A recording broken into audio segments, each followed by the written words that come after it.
नमस्कार विद्यार्थी मित्रांनो, आजच्या या अत्यंत खास आणि रंगतदार सत्रात तुमचं खूप खूप स्वागत आहे. आज आपण एका अशा कालखंडात प्रवास करणार आहोत ज्याने खऱ्या अर्थाने आजच्या जगाचा आणि विचारांचा पाया रचला. तर एक शांत आणि एकाग्र मन करा आणि प्राचीन भारताच्या सुवर्णयुगाची सफर करायला तयार व्हा. आजचं हे स्पष्टीकरण खास विद्यार्थ्यांसाठी तयार केलं आहे, जेणेकरून प्राचीन भारताचा सांस्कृतिक वारसा केवळ पाठांतर न करता अगदी सोप्या आणि रंजक पद्धतीने समजून घेता येईल. चला तर मग एका ऐतिहासिक संग्रहालयाच्या कल्पनेत प्रवेश करूया आणि आपल्या अभ्यासाला एक नवी दिशा देऊया. आपली ही आजची सफर 5 महत्त्वाच्या दालनांमध्ये विभागली आहे.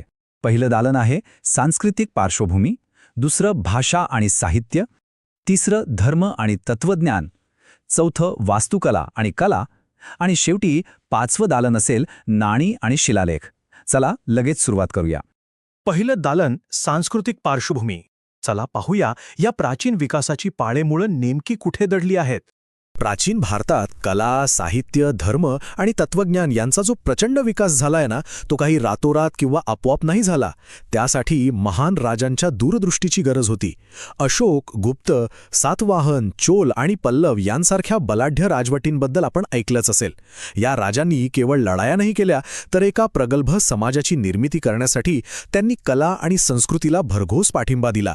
आणि म्हणूनच हा काळ खऱ्या अर्थाने सुवर्णकाळ ठरला. आता तुमच्या मनात येईल की हे सगळं आपण आज कसं सांगू शकतो. हजारो वर्षांपूर्वीचे लोक कसे राहायचे, त्यांचे विचार काय होते, ते कोणाची पूजा करायचे, या प्रश्नांची उत्तरं आपल्याला त्यांच्या भौतिक अवशेषांमध्ये मिळतात.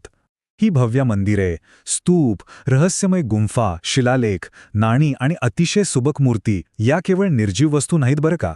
त्या काळाची संस्कृती समजून घेण्याच्या या चाव्या आहेत, ज्यांचा वापर करून आपण इतिहासाची दारं उघडतो.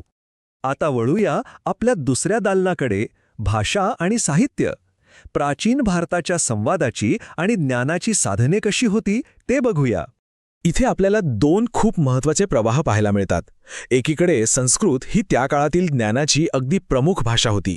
वेद, उपनिषदे, महाकाव्ये, पुराणे तसंच उत्कृष्ट नाटके आणि काव्य हे सगळं समृद्ध साहित्य संस्कृतमध्येच निर्माण झालं. पण त्याचवेळी, आणि हा खूप महत्त्वाचा मुद्दा आहे, केवळ संस्कृतच नाही तर स्थानिक भाषांचा सुद्धा मोठ्या प्रमाणावर विकास होत होता. प्राकृत, पाली, तमिळ या भाषांनी जनसामान्यांचे विचार आणि संस्कृती अतिशय सुंदरपणे जगासमोर मांडली. ज्ञानाची भाषा आणि लोकभाषा दोन्हींचा हा समांतर विकास प्राचीन भारताचे एक खूप मोठं वैशिष्ट्य आहे.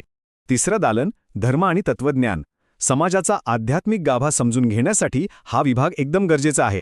प्राचीन भारताची सर्वात लक्ष वेधून घेणारी आणि भारी गोष्ट कोणती माहिती आहे? इथली विविधता. इथे कोणावरही कोणताही एकच विचार लादला गेला नाही. वैदिक धर्म, बौद्ध धर्म, जैन धर्म तसेच वैष्णव आणि शैव परंपरा यांसारख्या अनेक आध्यात्मिक परंपरा एकाच काळात एकाच मातीत अगदी छानपणे वाढल्या आणि पसरल्या. उपासनेच्या वेगवेगळ्या पद्धती, यज्ञ, विहार आणि मंदिर परंपरा यांनी तत्कालीन समाजाला एक वेगळीच आध्यात्मिक उंची दिली. आता हे सगळं कसं उलगडत गेलं ते या फ्लोचार्टमधून बघा. अभ्यासासाठी हे खूप उपयोगी ठरेल. पहिल्या पायरीवर विविध धर्मांचा उदय झाला. मग दुसऱ्या पायरीवर या सर्वच धर्मांनी माणसाच्या आचार आणि नीतीवर म्हणजेच चांगल्या वर्तनावर भर दिला. आणि याचा अंतिम परिणाम म्हणजे तिसरी आणि सर्वात महत्त्वाची पायरी. यातून करुणा, अहिंसा आणि समता यांसारखी सामायिक आणि महान मूल्य समाजात रुजली. हेच ते विचार आहेत जे आजही आपल्याला खूप उपयोगी पडतात आणि दिशा देतात. चौथं दालन वास्तुकला आणि कला. हे आध्यात्मिक विचार दगडांवर आणि भिंतींवर प्रत्यक्ष कसे कोरले गेलेत ते आता आपण पाहूया. प्राचीन वास्तुकलेचं मुख्य वैशिष्ट्य म्हणजे त्यांनी प्रामुख्याने दगड, विटा आणि धातू यांचा खूप कल्पकतेने वापर केला. आणि त्यातून स्तूप, चैत्य, विहार, मंदिरे आणि गुंफा यांसारख्या भव्य वास्तू उभारल्या. आणि या वास्तूंवर नुसते दगड नाही ठेवले, तर त्यांनी अतिशय सुंदर शिल्पे घडवली. त्यात देवदेवता, आकर्षक नर्तक, विविध प्राणी तसेच ऐतिहासिक युद्धदृश्ये आणि धार्मिक प्रसंग अगदी जिवंत केले आहेत. आणखी एक अत्यंत महत्त्वाची गोष्ट म्हणजे कला ही केवळ दगडांमध्ये गोठलेली नव्हती. ती अत्यंत जिवंत आणि प्रवाही होती. मंदिरे आणि गुहांमध्ये जी भित्तिचित्रे आपण पाहतो ती आजही आपल्याला थक्क करतात. याशिवाय नृत्य, संगीत आणि नाट्यकला यांना राजाश्रय मिळाला. ह्या कला फक्त मनोरंजनापुरत्या उरल्या नाहीत, तर त्या देवपूजा, भव्य उत्सव आणि राजदरबाराचं कामकाज या सर्वच गोष्टींचा एक अविभाज्य भाग बनल्या होत्या. आता आपण आलो आहोत आपल्या 5व्या आणि शेवटच्या दालनात, नाणी आणि शिलालेख. हे म्हणजे आपल्याला प्राचीन काळात घेऊन जाणारे जणू टाईम मशीन्सच आहेत. इथे मला तुम्हाला एक खूप सोपा वाटणारा पण विचार करायला लावणारा प्रश्न विचारायचा आहे. प्राचीन नाणी केवळ खरेदी विक्रीसाठी म्हणजेच फक्त पैसे म्हणूनच वापरली जायची का? सहसा आपल्याला तसाच वाटतं, हो ना? पण थोडा विचार करा. ह्या छोट्याशा नाण्यांमागे खूप मोठा इतिहास दडलेला आहे. आणि इथेच आपल्याला त्या प्रश्नाचं उत्तर मिळतं. नाणी ही केवळ व्यवहारापुरती नव्हती. त्या काळातली नाणी म्हणजे जणू आजचे सोशल मीडियाच होते. ती नाणी राजसत्ता किती प्रबळ आहे, व्यापार किती दूरवर पसरलाय आणि त्या राज्याची संस्कृती काय आहे याचा पुरावा देतात. त्याचप्रमाणे दगडांवर कोरलेले शिलालेख आणि तांब्याच्या पत्र्यांवर लिहिलेले ताम्रपट हे ऐतिहासिक माहितीचे अत्यंत विश्वासार्ह स्रोत आहेत. राजाने केलेलं दान, मिळवलेले विजय, राज्य चालवण्याची व्यवस्था आणि त्यांचे धार्मिक विचार या सर्व गोष्टींची अचूक नोंद यातूनच मिळते. तर विद्यार्थी मित्रांनो, आपण या अभ्यासपूर्ण सफरीच्या शेवटाकडे आलो आहोत. संपूर्ण प्राचीन भारतीय संस्कृती जर फक्त एका ओळीत लक्षात ठेवायची असेल तर हे वाक्य नेहमी लक्षात ठेवा. प्राचीन भारताची संस्कृती म्हणजे धर्म, साहित्य, कला, स्थापत्य, शिल्प आणि ज्ञानपरंपरेचा समृद्ध संगम.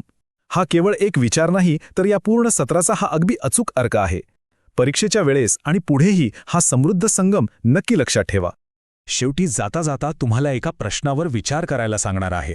आपण सांस्कृतिक पार्श्वभूमीपासून ते नाणी आणि शिलालेखांपर्यंतची मस्त सफर केली. या संग्रहालयाच्या कोणत्या दालनाने तुम्हाला अधिक माहिती जाणून घेण्यासाठी सर्वात जास्त आकर्षित केलं? वास्तुकलेतील भव्यतेने की भाषांमधल्या विविधतेने? यावर नक्की विचार करा. आणि हो, सर्वोत्तम परिणामांसाठी आणि अधिक सखोल माहिती मिळवण्यासाठी इंटरनेटवर या विषयाचा शोध नक्की घ्या. तिथे अनेक उत्तम आणि माहितीपूर्ण संदर्भ उपलब्ध आहेत. आजच्या या सत्रात सहभागी झाल्याबद्दल खूप खूप धन्यवाद.